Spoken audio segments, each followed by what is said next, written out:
هنعمل النهارده أكلة حلوة جدًا، جدًا، لمّا باكون مستعجلة بجد باعمل الأكلة دي مش بتاخد وقت تمامًا. أول حاجة هاتبّل الفراخ، حطيت كوباية من الزبادي وكيس من خلطة مشاوي أو خلطة شيش، وبعد كده حطيت معلقة من الخل و3، 4 كده معالق من الزيت وعصير ليمونة ونُص وقلبتهم كويس مع بعض. بعد كده بقى هانزل بالفراخ المخلية، ده كان نُص كيلو من فراخ مخلية من غير عضم، وممكن تقدروا تستخدموا فرخة كاملة، طبعًا كل ما تزيد الكمية هنضاعف التتبيلة بتاعتنا.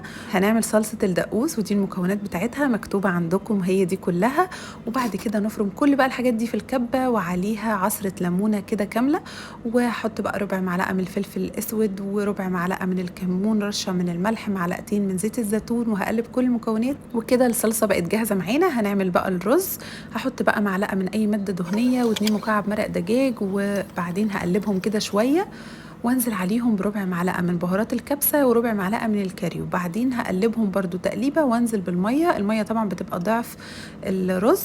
نزلت ب3 كوبايات من المية لاني حاطة كوباية ونص من الرز، وبصلة مبشورة كده حطيتها مع المية بتدي طعم حلو جدا، وبرضو واحدة من الطماطم مبشورة، رشة من الفلفل، وكوباية ونص مغسولة ومنقوعة من الرز البسمتي، ورشة كده من الزعفران، لو مش موجودة ربع معلقة من الكركم مكانها. وهقلب الرز واسيبه لحد ما يغلي ويتشرب، ههدي عليه لحد ما يستوي.